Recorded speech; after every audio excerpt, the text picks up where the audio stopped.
시청자 여러분 안녕하십니까? KBS 9시 뉴스입니다. 여러분 안녕하십니까? 여러분 안녕하십니까? 여러분 안녕하십니까? 여러분 안녕하십니까? 오늘의 주 KBS 뉴스입니다. 뉴스룸을 시작하겠습니다. 조중동 지금 조중동이 계속 이렇게 경영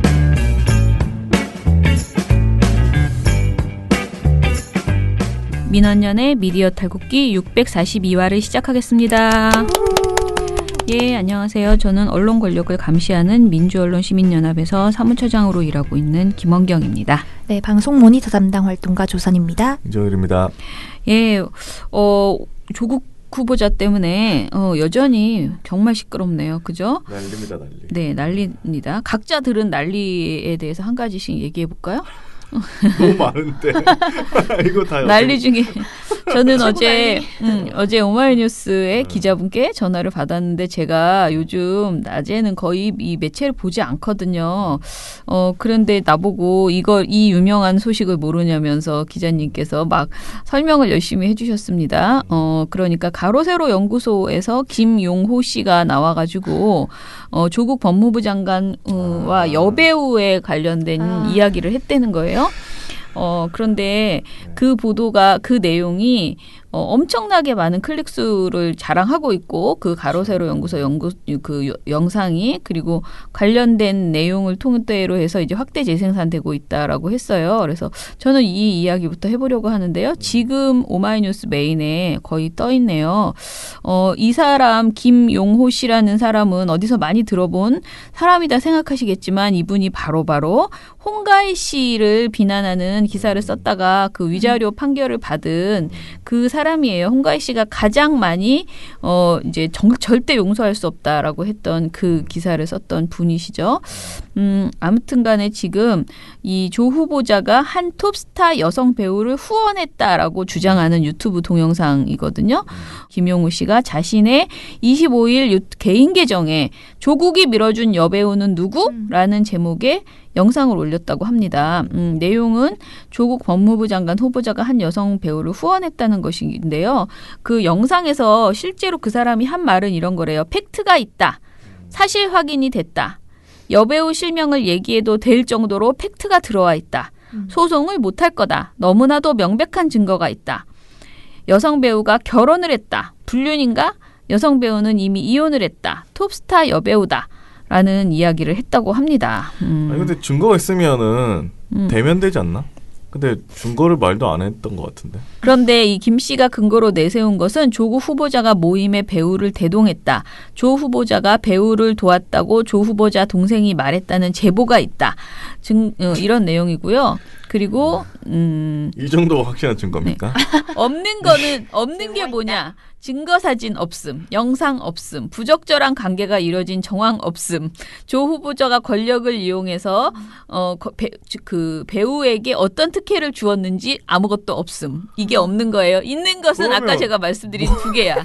조국 후보자가 모임의 배우를 대동했다. 조 후보자 배우를 도왔다고, 조 후보자가 배우를 도왔다고 조 후보자 동생이 말한 적이 있다. 이 두 가지만 있는 것이라고 합니다. 그것도 다 증언이고 주장이잖아요. 누구 주장인지 말하지 않습니다. 그런데 이 사람이 이렇게 말한대요. 실명을 얘기할까요? 근데 실명을 얘기 안 하고 하는 게 좀 더 앞으로의 취재에 흥미로울 것 같습니다. 이렇게 말을 했대요. 근데 이렇게 근거도 제시하지는 않은 영상이 짧은 시간에 널리 퍼져서 여러 매체들이 확대 재생산 보도를 하고 조국 여배우가 26일 이슈가 되었고요. 이 영상은 게시된 지 하루도 채 안 된 26일 오후 조회수가 73만 회를 넘어섰다고 합니다.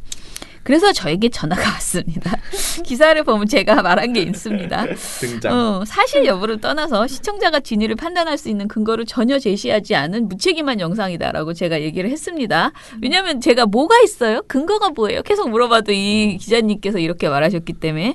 그리고 사실 가장 큰 문제는 저는 이거를 많이 보신 이 73만 회의 조회수를 올려주신 이 수많은 시민들도 사실은 좀 짜증이 나지만 그건 어쩔 수 없다. 왜냐하면 모든 사람에게 어떤 이런 것을 이렇게 돌리고 있는 어떤 집단들이 있는 것이고 그리고 보고 한번 뭐라고 욕하면서 볼까? 아니면 좋아하면서 볼까? 뭐가 됐든 한 번은 보게 되는 그런 호기심을 자아낸다. 근데 이렇게 낚이는 거는 좀. 근데 어쩔 수 없어. 이것까지 내가 비판하기엔 너무 힘들어. 그런데 문제는 이거를 기사화해주는 언론. 이거는 그렇죠. 좀 그래서 내가 이 기사도 우리 이 기사 써야 되나요? 근데 어제 오마이뉴스 기자랑도 좀 그런 얘기를 했어요. 근데 뭐 이거는 분명하게 이게 너무 이제 현상적으로 너무 문제되는 현상이 올라왔기 때문에 이제 비평하는 그렇죠. 글이잖아요. 비판하는 거는 기사로 쓸 수 있는데 그러니까. 그대로 받았으면 사실은 그 퍼뜨리는 것밖에 안 되니까. 네네.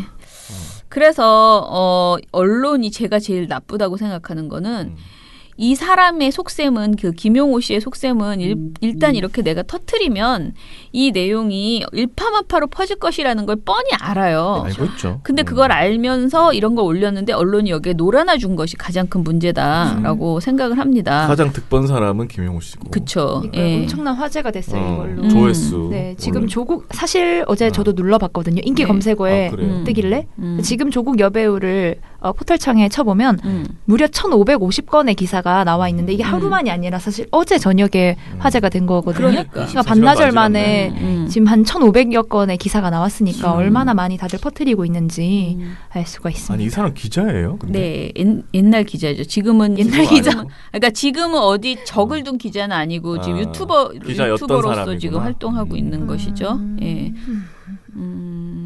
그 맞죠. 홍가인 씨 관련된 보도를 보면 진짜 너무 악질적이었었거든요. 그때에 그런 식으로 사람을 죽이는 그런 사람 정말 이거는 거의 죽이는 거였죠.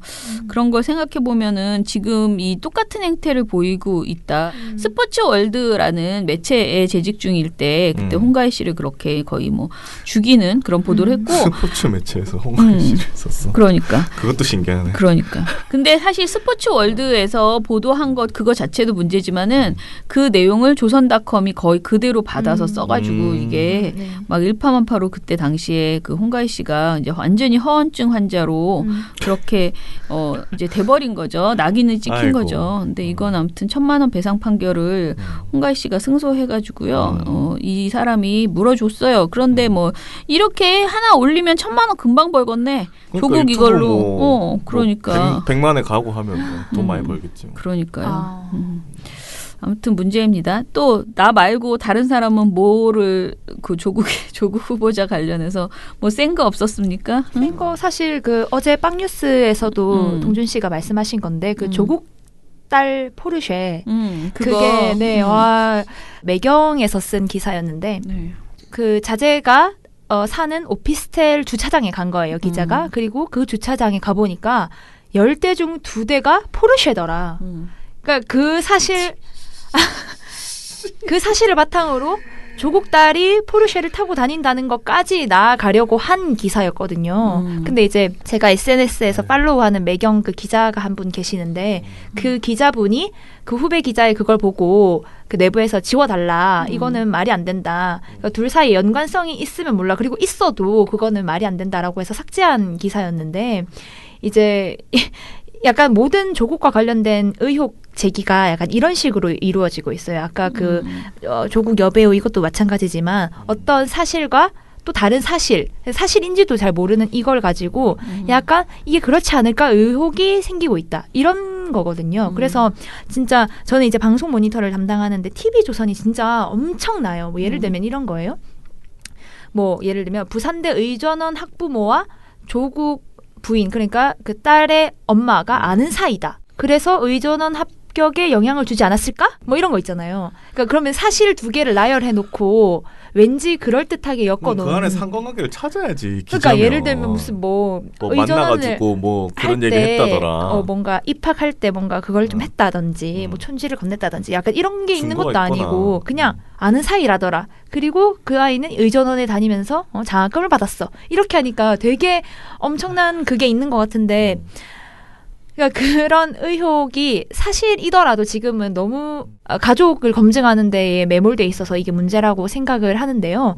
지금 제기하고 있는 의혹들도 대부분 실체나 어떤 증거가 있는 것들이 아니라 어떤 단순한 사실 그리고 또 다른 단순한 사실 이 두 개를 이어가지고 자꾸 보도를 하니까 뭐 보는 독자들, 시청자들 입장에선 되게 연관이 있는 것 같이 느껴지는데 사실 명확히 드러난 게 저는 아무것도 없는 것 같았어요. 지금 그래서 뭐가 문제라는 거지? 제가 문제라고 생각하는 건 지금 막 그 조국 후보자가 한 일주일 전인가 5일 전쯤에 자기를 정책 검증을 해달라라고 하면서 정책을 막 발표를 했었어요. 그 앞에서 사무실 앞에서. 근데 그 정책에 대해서 여러 뭐 여성단체나 또 이런 인권 쪽 분들이 그래서 지금 뭔가 폭력적인 시위나 이런 것들은 뭐 안 된다, 용인하지 않겠다 이런 식의 그 내용이 있었거든요. 그 정책 안에. 그래서 지금 폭력으로 지금 우리를 뭔가 그 제압하겠다는 것이냐 법무부 장관이 이런 그 제기가 있었는데 이런 거는 사실 뭐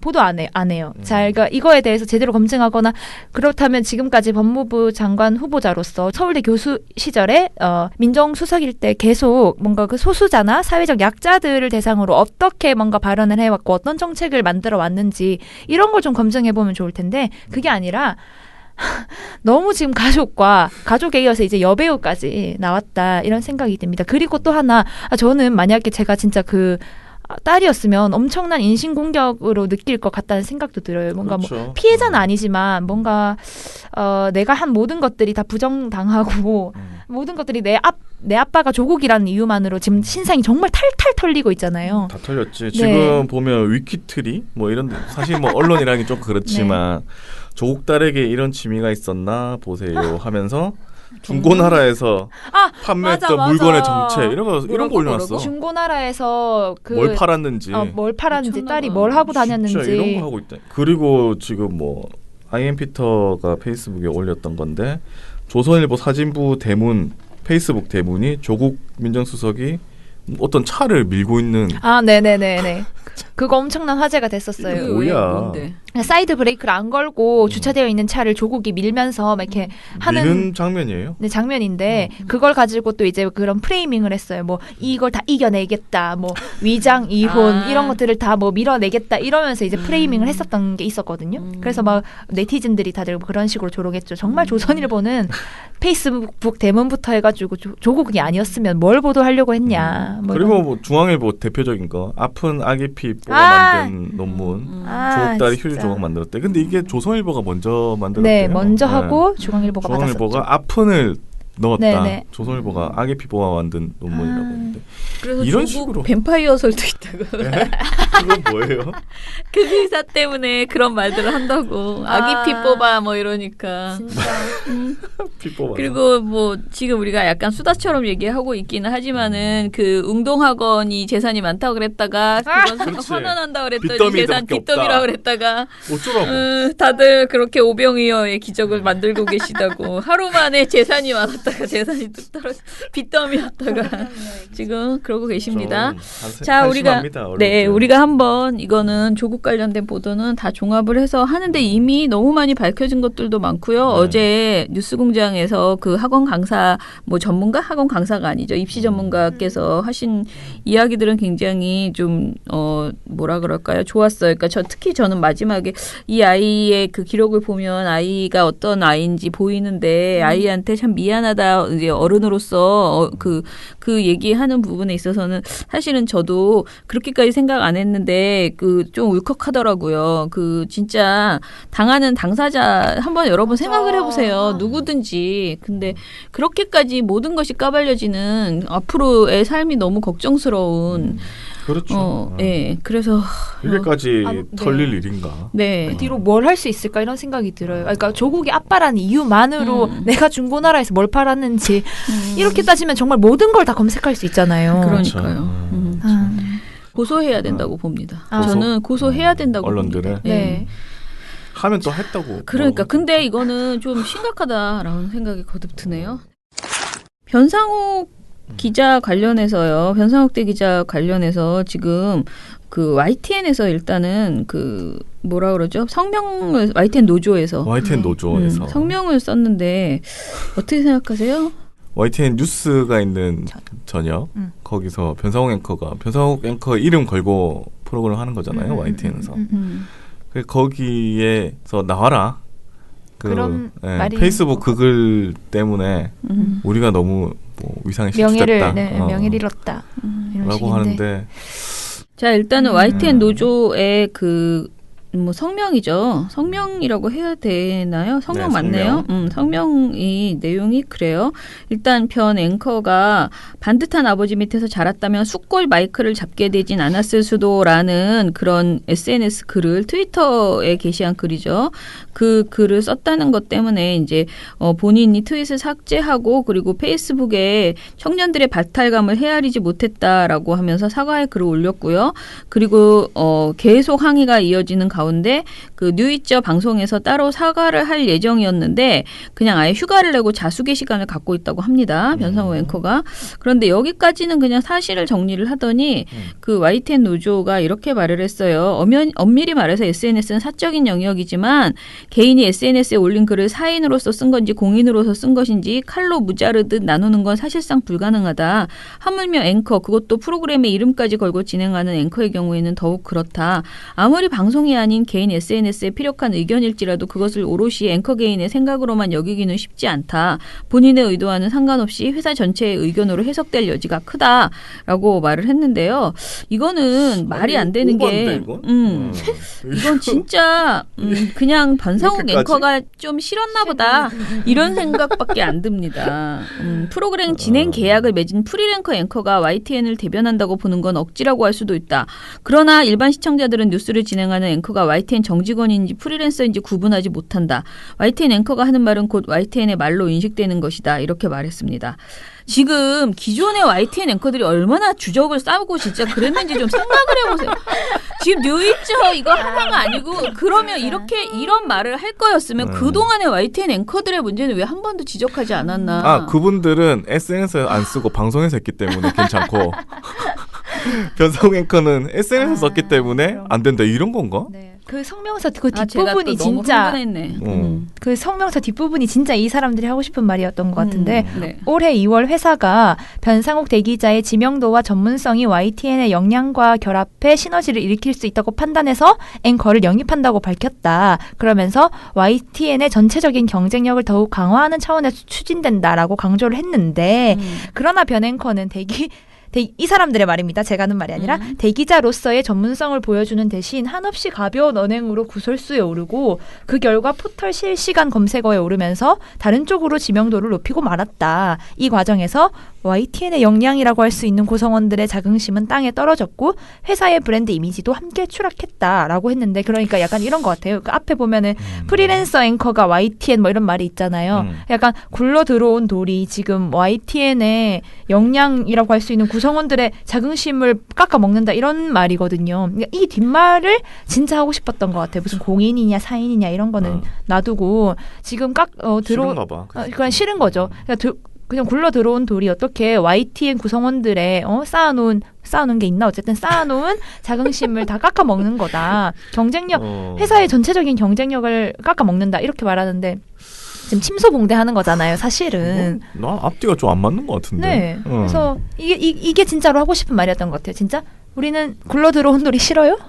근데 저는 이제 약간 비슷한 개념으로 KBS에서도 김재동 씨가 저녁 방송을 맡았을 때 KBS에 있는 심지어는 이제 KBS 정상화를 함께 추진하던 그 노조원들도 많은 사람들이 김재동이 저녁 방송을 이렇게 차지하는 어떤 메인 진행자로서 그 부분에 대해서 이제 우려 또는 유감 뭐 여러 가지 그런 의견들이 있었어요. 그리고 YTN도 마찬가지로 YTN 노조는 우리가 대표적으로 그 공정방송을 외치면서 싸워나갔던 어떻게 보면 우리 동지잖아요. 그런데 이제 그런 YTN 같은 길을 가고 있는 공영방송, 공정방송의 가치를 굉장히 중요하게 생각하고 있는 그런 YTN 노조가 이런 이제 성명을 냈어요. 그러면은 이런 성명을 내기 전에 과연 YTN의 기존 앵커나 출연자들에 대해서 진지하게 이 정도 수준으로 고민하면서 낸 적이 있는가를 생각할 때 이거 물론 낼 수 있어요. 그러니까 뭐 정말 필요하다면 왜냐면은 변상욱 대기자가 문제가 있는 행동을 심각하게 방송도 너무 못했고 그동안 이게 된 다음에 너무 못했고 물러나야 된다라고 판단하면 할 수도 있어요. 그렇지만은 이 단 하나의 SNS 글 하나를 가지고 이렇게 성명을 쓰는 거는 YTN 노동조합의 그러니까 YTN 본부의 뭐라 그럴까 진정성이 의심되는 그런 내용이라고 저는 생각을 하거든요. 그래서 좀 유감이다, 아쉽다라는 생각이고요. 변상욱 대기자를 비판하기 전에 본인들이 그동안 YTN의 구성원들로만 구성됐던 앵커 시절, 그러니까 이렇게 외부에서 영입되기 이전에 사람들은 도대체 얼마나 잘했던가, 그것에 대해서 우리는 한 번이라도 제대로 비판해 본 적이 있었던가, 뭐 이런 아쉬움, 물론 뭐 장악당했을 때는 우리가 어쩔 수 없었다라고 말하겠지만은 저는 그렇지 않다고 생각하거든요. 그렇죠. 사실 정말 심해요, YTN 앵커분들. 옛날에 아무 진짜 생각 더 없이 심했어요. 네, 그렇게 말하는 경우가 참 많았는데, 그렇게 그 눈치만 보면서 살았던 그런 사람들이 이 얘기를 가지고 이렇게까지 하는 건 좀 세다. 좀 오늘 왜 이렇게 자꾸 흥분하지? 화가 네, 나는. 화가 납니다. 네, 자 그럼 오늘 또 다시 화나는 얘기로 하나 해봅시다. 끝이 없네, 끝이 네. 자, 오늘 모니터인데요. 이것도 요즘은 사실 제가 자꾸 아이템을 누구에겐가 이렇게 뭐라 그러죠? 아이디어를 얻는데요. 저한테 인터뷰 요청을 해주신 분이 있었어요. 그 가습기 살균제 청문회가 열리는데 아무도 중계를 하지 않아요. 어떻게 생각하세요? 라고 저한테 누가 인터뷰 요청을 했어요. 그래서 이걸 한번 알아보자. 이 보도량은 어떻게 되는지. 난 그런 거 청문회 해요? 내가 그랬어, 또 내가. 알 수가 저는 없네. 기자한테 전화하면 늘 몰라. 참 심각해. 정말요? 그랬더니 왜 나 몰랐지? 그랬더니 차장님 이게 보도가 거의 안 돼서 모르는 게 당연합니다. 이렇게 얘기를 하더라고요, 기자가. 근데 아무튼 이거를 알아보라고 했는데 실제로 결정된 게 좀 늦긴 하지만 보도량도 적고 청문회를 생중계하는 것도 굉장히 부족한 그런 상황입니다. 그래서 이것에 대해서 정리를 해볼게요. 네.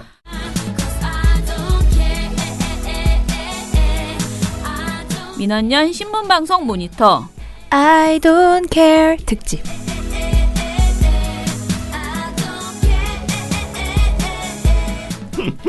네, I don't care 이거 네네. 이제 지금은 잊혀진 그룹 그리고 YG의 21이 엄청난 대박 히트를 쳤던 네, 노래입니다. 네. I don't care. 그러니까 유명한 나는 상관 안 한다라는 뜻이죠. 예, 예.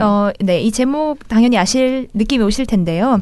가습기 살균제 청문회 또는 사회적 참사와 관련된 청문회가 열리더라도 나는 I don't care 이런 의미로 제가 네, 이 제목을 가져왔습니다. 네. 자, 그래서 언제 열리는 것인지, 그리고 사실은 여러분들도 다 아신다고 생각하지만 또 한편으로는 아직 정확하게 아는 게 별로 없는 이 사회적 참사, 사참이 그렇죠. 그 사회적 참사 특별조사위원회가 있다는 건 아시죠? 이게 이제 가습기 살균제와 그리고 세월호 관련된 두 개를 이제 묶어서 사참이라고 우리가 부릅니다. 이제 다시 열린 특조위라고도 말하죠. 제2의 특조위죠.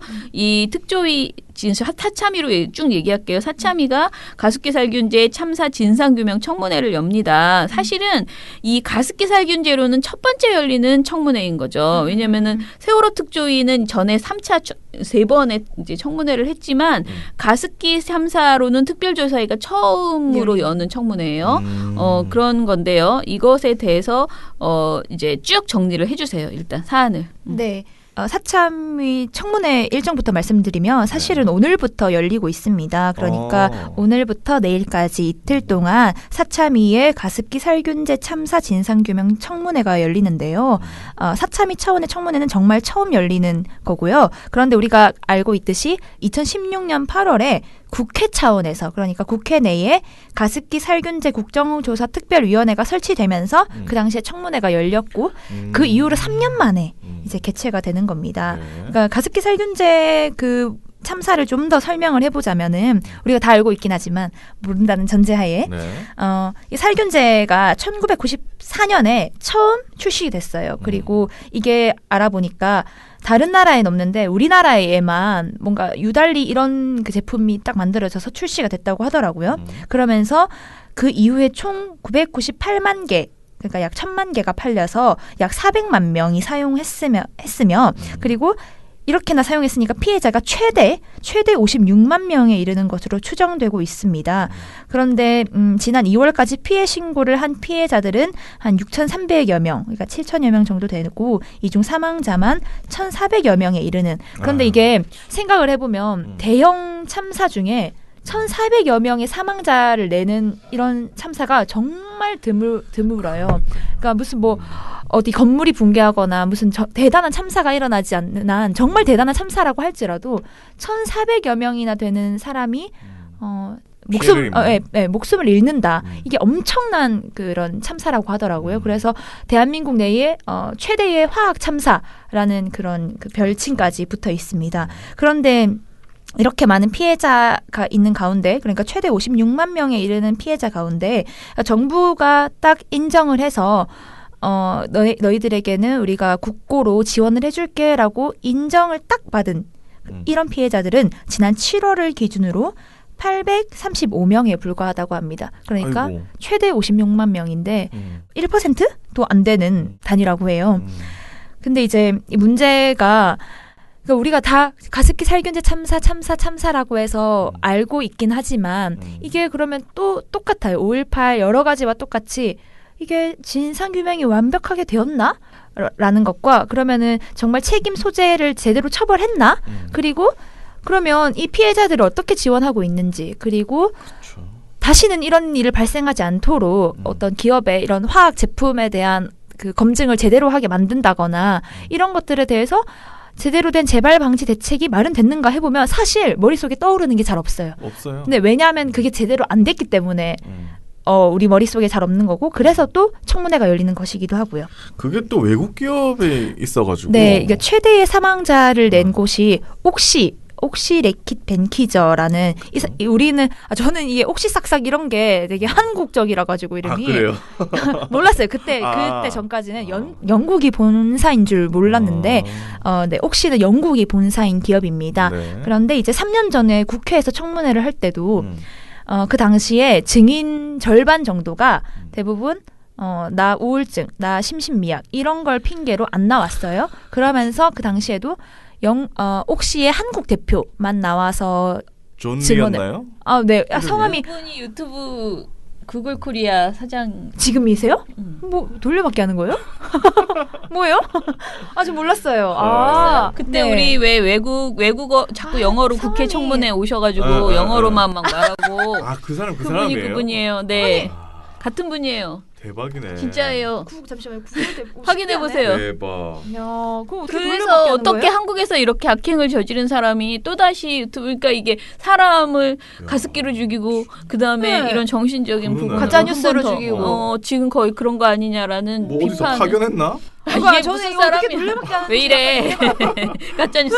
아니 대박. 아니, 맞죠? 네. 맞죠? 네. 내 말이 맞죠? 2013년 존 리 전 옥시 레킷 벤키저 코리아 대표이사를 구글 코리아 대표에 선임한다고 구글 코리아가 밝혔었었네요. 대박이다 진짜. 아이고 아니 나는 처음에 존니 유명한 사람인데 이 사람 어떤 사람인데 나 이렇게 생각했거든. 근데 이 사람이 구글 코리아에 그러니까 이게 구글 코리아 맞죠? 네네네네. 네, 구글 코리아 대표가 됐죠. 뭐야? 큰일 어떻게 이렇게 돌려막기 하는 거죠? 나 이해가 하나도 안 되네.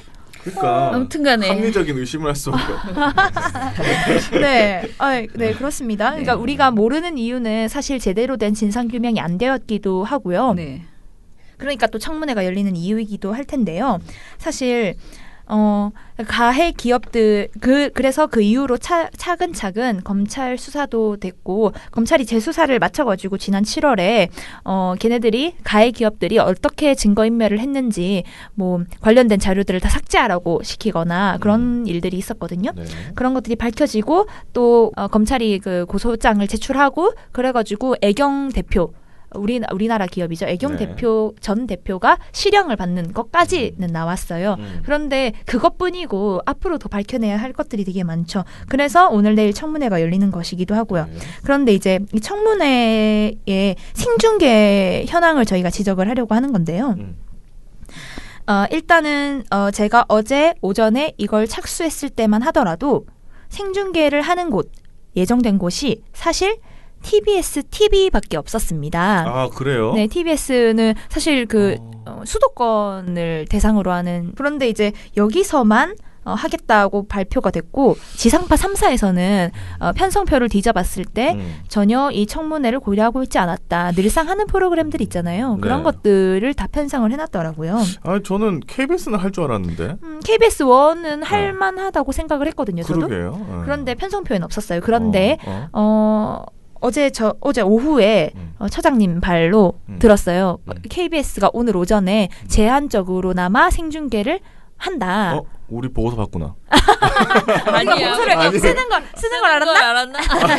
모르겠어요. 그건 아니고요. 언론노조가 되게 노력했대요. 언론노조가 이거 해야 되지 않냐라고 이제 논평도 우리도 논평을 준비하고 있었거든요. 네. 안 한다. 사실 이건 말이 안 되잖아요. 시대가 바뀌었는데 너무 안 어떻게 하네. 이렇게 정상적인 당연히 지극히 해야 되는 내용을 안 하고 있는 거잖아요. 그랬는데 KBS에서 그냥 그렇게 그 정도로 그래서 네 받았다고. 갑자기 약간 좀 내용도 바꿔야 됐고 보고서를.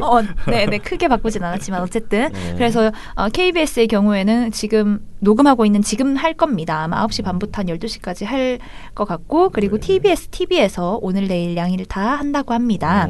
TBS는 그냥 쭉 하는 건가요? TBS TV도 사실 오늘은 오전 9시부터 12시 30분 하고 28일 내일은 오전 오후 둘 다 합니다. 근데 사실 그 청문회 일정은 네. 오늘 내일 다 9시에서 6시까지 하거든요. 6시까지? 네. 그래서 뭐 생중계를 다 하기 힘들면 제한적으로나마 하면 된다라고 생각은 하는데 사실 KBS에서도 어제 갑자기 결정한 것이고 네. 그 외에 지상파 3사에서는 관심이 없는 게 아니냐 이런 생각을 해볼 수 있는 거죠. 지금 보니까 유튜브에서도 KBS 라이브로 하고는 있긴 하네요. 네, 그래서 어제까지도 이제 유튜브 생중계도 TBS만 계획하고 있는 것으로 파악을 했었는데요. 네, 지금은 뭐 할 수도 있죠. 할 수는 있는데, 근데 이제 이런 청문회를 안 했나 지금 이때까지 생중계를 이런 생각을 해보면 사실 생중계 하는 걸 몇 번 봤어요 우리가. 많이 봤죠. 어떻게 알고 있냐면 네. 여러 국무위원들의 고위공무원 인사청문회 같은 것들 그리고 국정농단 재판 사건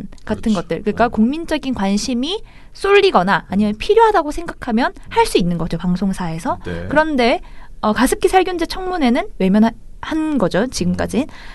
그런데 이제 참고로 지난달에 있었던 윤석열 당시 검찰총장 후보자 인사청문회가 있었습니다. 네. 이거는 KBS1, MBC, SBS, JTBC, YTN 등에서 편성을 미리 해서 생중계를 했었어요. 그러면 이거 비교를 뭐 간단하게 비교해 볼 수 있는 문제는 아니지만 비교를 해보자고요. 그러니까 윤석열 인사청문회와 가습기 살균제 참사 청문회 어떤 것이 더 중요한가라고 생각을 해보면 뭐 이렇게 따질 수는 없지만 국민의 안전과 관련되어 있는 이 문제를 외면하고 윤석열을 생중계했다? 이렇게 하면 약간 좀 우리가 생각하기에 그렇죠. 네, 논리적으로 맞지 않다 이런 생각을 할 수밖에 없는 거죠. 이런 문제 같은 문제가 3년 전 그 국회 특위 청문회 때도 지적된 바가 있었는데요. 그 당시에 특위 위원장이 우원식 의원이었다고 해요. 근데 이분이 이제 청문회 이틀 전 생중계를 요청했는데 지상파 방송 3사가 다 우리 안 하겠다고 언론에 밝혔었어요. 그래가지고 미디어오늘 기사에 따르면 그러니까 우원식 의원은 국민의 관심 속에서 치러져야 할 청문회가 공영방송 등의 외면 속에서 진행됐다. 방송이 사회적 역할을 다하고 있다고 보기 어려운 이유다라고 말했고 사실 그 외부의 비판 말고도 내부에서도 그러니까 언론노조 KBS 본부에서도 국회 요청이 올 때까지 손을 놓고 있었다는 사실 그것만으로도 KBS는 책임을 벗기 힘들다라고 내부 비판을 했습니다. 그렇죠. 그런데 이 당시에 2016년이에요. 2016년 8월 말입니다. 그러면 사실 참 박근혜 때. 또 말이 안 나올 수가 없는데 이런 암울할 때야 사실 이렇게 말할 수가 있나 어쨌든 그런 때 아니야 암울할 때도 해야 돼. 할 땐 해야죠. 할 그런데 때는 해야지. 상황이 달라진 지금에도 모르고 있었다라는 것은 문제. 공영방송 존재하는 이유가 뭡니까? 그렇죠. 그러니까 이런 외면하는 것들을 해줘야 되는 그러니까. 거죠. 그래서 그러면 2016년 3월만 그랬느냐라고 살펴보면 또 그것도 아닙니다. 사회적 참사 자체를 외면하고 있다는 것까지 이제 지적을 하고 싶었는데요. 이제 그 사회적 참사와 관련된 청문회 중에서 저희가 세월호랑 가습기 살균제를 뽑았는데 세월호 특조위 청문회가 1차, 2차, 3차에 진행됐고 이들도 기간을 보시면 1차는 2015년 12월, 2차는 2016년 3월, 3차는 2016년 9월로 어목했던 그러네. 시기에 있었습니다. 그런데 이 1차, 2차, 3차 모두 지상파 3사 당연히 종편 그리고 YTN에서 이걸 생중계를 안 했어요. 그래서 그래서 그 당시에도 계속 꾸준히 문제를 제기를 했었어요. 그래서 시민사회에서도 막 그렇고, 네. 무슨 유튜브에서 보고 그랬던 것 같아요. 네네 유튜브 뭐 오마이뉴스나 뭐 팩트 TV나 네네네네. 뭐 그런 쪽으로 본 것 같아요. 네 그런 데서 다들 보셨을 음. 거고 아마도 방송에서는 보지 못했을 국민 TV나 뭐 그런 네, 쪽으로. 겁니다. 그래서 세월호 특조위 1차 청문회를 좀 자세히 보자면은 그 당시에 이제 국가 차원의 세월호 참사 관련 청문회가 처음 실시됐던 건데 방송사가 생중계는 사실 우습고 저녁 종합뉴스에서도 제대로 안 다뤘었어요.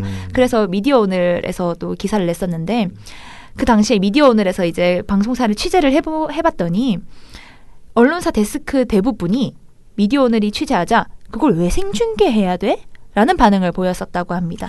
그러면서 한 예로 SBS 관계자는 생중계를 별도로 해야 할 이유가 있나 뉴스에서 다루면 되는 거 아니냐라고 말했다고 합니다. 그런데 뉴스에서도 제대로 다루지 않았다라는 게 또 우리가 하고 싶은 지적이죠.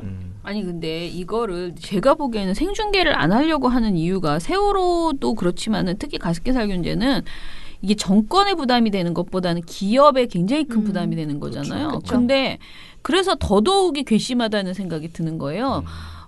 예전에 정부 비판 안 하려고 하는 그런 태도 지금 안 하는 거 말이에요. 지금 왜 안 하느냐 생각해 보면은 진짜 얘네가 뭐 SK나 이 기업이 되게 많이 연결되어 네네네. 있거든요. 그렇죠. 좀 비호하나? 왜 이거를 안 하려고 하지?라는 생각이 자꾸 들거든요. 나의 이런 의심이라고 그건 정말 오바야라고 말할 거면 생중계를 해달라 이거지.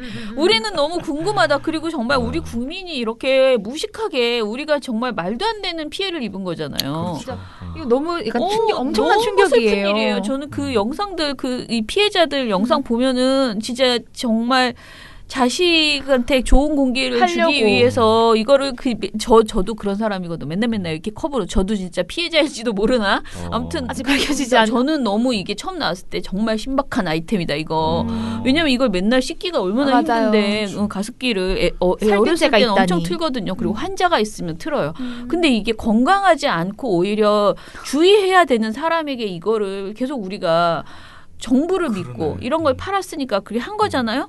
근데 이제 와서 이거를 밝히고 우리가 이걸로 정말 명확하게 그 기업에 응징을 줘야 이런 식의 일들이 벌어지지 않죠. 다음에 또 이런 일 안 일어나게 해야죠. 네, 그러니까요. 근데 그걸 왜 생중계 안 해주냐고 지금 하나하나 물어보고 알아보고 거짓말한 거 이런 거 다 밝혀내야 되는 상황에서. 근데 방송사 입장에서는 또 뭐 다른 정규 프로그램들이 있고 아니 낮 시간대 하는 거는 이거 낮 시간대 하잖아. 네네. 그러니까 핑계 댈 수도 없어요. 아니 거기도 광고 붙고 뭐 아이씨, 그러니까 짜증나. 여기 광고를 붙일 출연료도 줘야 되고 뭐 여러 가지 아. 문제가 있을 것 같긴 한데 네. 그 뭐 저는 SBS까지는 저는 이해를 한다 쳐요. 근데 공영방송을 해줘야지. 그렇죠. KBS 적어도. 1 했어야죠. MBC도 그렇고요. 네. 근데 이제 생중계는 그렇다고 그래 우리가 그렇게 쳐봅시다.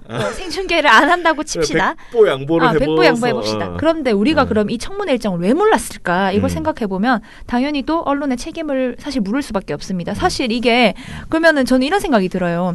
그러면은 내가 이게 궁금하면 매일매일 사참위 홈페이지 들어가가지고 매일매일 일정 체크하고 하나 보도자료를 냈나 안 냈나 어느 시민이 지금 현대 사회에서 어느 시민이 그렇게 할 수 있겠어요. 그러니까 언론이 조국 무슨 뭐 포르쉐 이런 거 뭐 여배우 이런 거 하지 말고 이런 걸 보도를 했었어야 된다는 생각이 있죠. 그런데 그치. 네 신문과 방송 다 이제 제가 한 달 정도를 털어봤는데 청문회 일정조차 말해주지 않았습니다. 대부분이. 이게 지금 오늘 내일이 청문회가 열리고 이걸 사참위에서는 지난 금요일 그러니까 23일에 기자회견을 열어서 우리 청문회 합니다라고 했습니다. 약간 좀 늦은 감이 있긴 한데 사실 7월 말 7월 24일에 우리 청문회 열어요 8월에 이 보도 자료를 냈었어요. 그래서 제가 알아본 기간이 7월 24일부터 어제까지 도대체 청문회 일정을 말해주는 곳이 있었나 이제 찾아봤더니 네. 신문 방송 다 통틀어 볼게요. 뭐 다 통틀어 봤을 때 하나 둘 셋 넷 셀 수 있습니다. 하나 둘 셋 넷 다여 일곱 여덟 아홉 정말 총 다 해서 9건의 보도밖에 안 나왔어요. 지금 한 달이고 신문 7개, 방송 8개 사이입니다. 15개 언론에서 한 달 내내 가습기 살균제 청문회가 열려요라고 한 게 겨우 9개. 네. 9개? 네, 9개를 보도했다는 거죠. 근데 사실 이것도 청문회가 열린다. 청문회에서 누구누구가 증인으로 나올 것이며 이런 얘기를 하는 게 아니라 이 당시에 이제 군 내부에서도 가습기 살균제를 사용했다. 그런데 이걸 군에서 은폐했다. 이런 이제 그 보도가 나왔었거든요. 이걸 이제 전하면서 그 마지막 단락이나 앵커가 이게 뭐 이달 말 열리는 뭐 청문회에서 뭐 이런 식으로 이제 언급한 수준이에요. 사실상. 보도도 아니네. 근데 보도라고 그냥, 볼 수 없죠. 그냥 뭐 지나가는 뭐 말로 지나가는 했다. 걸로 그래서 이게 우리가 모르는 게 사실 너무나 당연하다. 그런데 생중계도 안 하면 사실 정말 모르고 아예 넘어갈 모르죠. 수밖에 없어요. 오늘 내일 한다고 해서 이 언론에서 이걸 써줄까? 오늘 저녁에 보도되는 거 좀 봐야지. 네, 그러네. 오늘 저녁, 내일 체크해봐야겠네. 저녁까지 볼 생각인데, 그러니까 지금 조국에 이렇게 바쁜데, 그 뭐라고? 네, 이게 뭐라고 지금 이걸 보도를 하나도 안 하고 있다. 그러니까 그 딸내미가 진짜 부정 입학을 했어도 지금 이거보다 나는 이게 더 그러니까. 중요하다고 생각합니다. 그럼요. 진짜. 아유, 아무튼간에 답답합니다. 자, 그러면 우리 이제 마무리합시다. 빨리 점심 시간이 돼가습니다. 점심 먹어야지.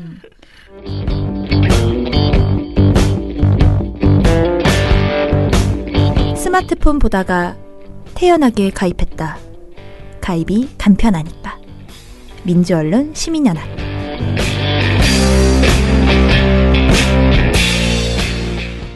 옥수수 여염차님께서 오, 오랜만에 들어오셨네. 네, 잘 듣고 있습니다. YTN 성명서 보고 화가 나고 열이 받아 아픈 몸이 더 아프네요. 어따 대고 변상태 기자님께 나가라 말라 날린지 그래? 그걸 벌써 보셨어? 오. 그런가 봐요. 지금 척추에 가지 하십니다. 또 금이 왜? 가서 입원 중이라 하루 종일 뉴스만 보네요. 이런냐 화이팅. 진짜 왜 그러십니까, 옥수수 여염차님. 아, 빠른 참. KU를 빕니다. 네. 어쩌다가 척추뼈에 금이 가셨습니까? 아유, 고생이 많으시네요. 진짜 빨리 KU를 빕니다. 네. 자, 이용마 기자 이야기도 하셨고요. 그리고 노란색 메모지? 네. 님은 어제 서울대 총학의 성명서 공부를 잘한다고 그게 다는 아니구나 싶었네요. 요즘 아주 다들 이러고 있습니다. 아닙니다. 그죠? 서울대 총학 누가 썼는데 서울대의 지성이 진짜 이제 없어진 것 아니냐라는 그런 없죠. 댓글들이 굉장히 많더라고요. 그렇다고 그리고 생각합니다. 또 서울대 지금 총학생회 회장이 논문이 또 네, 또 논란이 되고 있죠. 그래요? 네. 있어가지고 니도 약간 조국 니도 밝혀라. 딸처럼 약간 비슷한 내용이에요. 니는 뭔데 이런 식으로 지금 돼 있어요 또. 자, 투어이브 박미정님, 조국 후보자 내정 후부터 뉴스를 더 보려고 노력했는데 정말 너무너무 화가 납니다. 왜 기자들은 이렇게까지 팩트체크에 노력을 하지 않고 그저 의혹 제기만 하는 건지, 그걸 뭔가 대단한 걸 알아낸 것처럼 단 한 군데도 이런 의혹이 제기되었고 그 의혹에 대해 체크하는 과정은 없습니다. 노무현 대통령 때랑 너무 비슷합니다. 왜 이렇게 변화가 없는 걸까요? 국민들은 많이 변해가는데 왜 기자들은, 언론사들은 변하는 게 없을까요? 답답하고 화가 납니다. 그러면서도 자유당이 조국 후보자 고소한 건으로 계속 의혹만 늘어난다고 하고 자유당이 국회법을 어기는 것에 대해서는 한 번도 언급을 하지 않네요. 아, 답답합니다. 라고 하셨습니다. 근데 예전에 노무현 대통령 전 대통령 시절에 한 뭐 3만 건의 뉴스가 나왔다고 네네, 했잖아요. 봤어요. 지금도 조국 네, 그 조국도 후보자에게서 3만 건 정도 기사가 나왔다고 하는데 네. 티에노님이 그 말 썼네요. 15일간 3만 건의 조국 보도가 나왔다고 하더군요. 고생이 정말 많으세요 하셨고요. 근데 언론이 왜 이렇게 똑같을까? 그 생각은 들긴 합니다. 언론이 돈 버는 구조 자체가 똑같으니까 변화가 없으니까 더 나빠지기만 하잖아요. 계속 어뷰징이나 이런 걸로 그냥 돈을 벌어들이고 있어서. 하긴 제목에 조국만 들어가도 클릭이 네. 엄청나기 때문에 네, 아, 그러니까요. 할 일이 많네요. 저희가. 네. 자, 그리고 태사 신인천님께서 생뚱맞은 질문해도 될런지요. 뉴스를 보다가 음성 변조 목소리는 죄다 여성 목소리 같은데 이게 진짜 여자여서 그런지 남자인 거 빠르게 나와서 그런지 궁금하네요. 이건 그나마 이정일 PD가 답해줘야 되는 거 이거는 아니야? 변조를 하면은 약간 여성처럼 들리긴 하는데 잘 들으시면 남자 목소리도 있는 거. 들리십니다. 그게 남자인데 맞아. 변조를 하면 하면, 예. 이렇게 오리 소리 같이 나면서 여자처럼 예. 들리는 거예요? 예. 약간 오리 소리 같이 나잖아. 저는 약간 구분하는 편이거든요. 헬름가스 마신 소리 같이. 그거 이제 남자 네네. 목소리도 그렇게 들리고 하는데 그렇구나. 자세하게 잘 들어보시면 그렇군요. 요건 남자 목소리, 요건 여자 목소리, 그거 들리기도 합니다. 네네. 자, 그러면은 오늘은 댓글 이걸로만 읽어드리고요. 유튜브는 내일 읽어드릴게요. 네. 그러면은 오늘 방송 이것으로 마무리하고요. 저희 지금 보고서 조금 더 나오고 있으니까 내일 것까지는 안전하게 킵해놓은 것으로 가겠습니다. 민원연의 미디어 탈곡기는 내일도 열심히 들어드리겠습니다. 탈탈탈 안녕. 네, 오늘 뉴스데스크 마치겠습니다. 청년에게 시청해주신 꿈과 희망을 여러분 채널 A가 고맙습니다. 함께합니다. KBS 시청해주셔서 9뉴스 오늘 순서 모두 SBS는 마치겠습니다. 앞으로도 내일 끝까지 뵙겠습니다. 파헤치겠습니다. 고맙습니다. 오늘 뉴스 8시 라인 모두 뉴스 마치겠습니다. 여기서 마치겠습니다. 시청해주셔서 고맙습니다. 뉴스팔 여기서 마치겠습니다. 저희들은 내일도 함께해 주셔서. 최선을 다하겠습니다. 여러분 고맙습니다. 탈탈탈 안녕.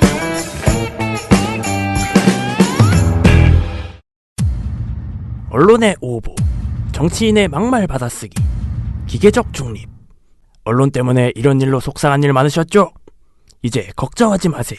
크고 확실한 행복 보장, 묻지도 따지지도 않고 민주언론시민연합의 회원가입을 적극 추천합니다. 신문, 방송, 종편에 유튜브까지 모니터 보고서 최대 보장. 남녀노소의 유익한 회원 행사 최대 보장. 지금 바로 PC나 모바일로 가입하세요. 언론이 바로서는 더 크고 확실한 행복을 보장합니다. 본 후원은 만기 환급금이 없는 순수 행복 보장형입니다.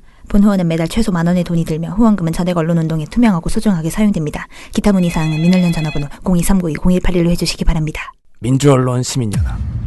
민주언론 시민연합.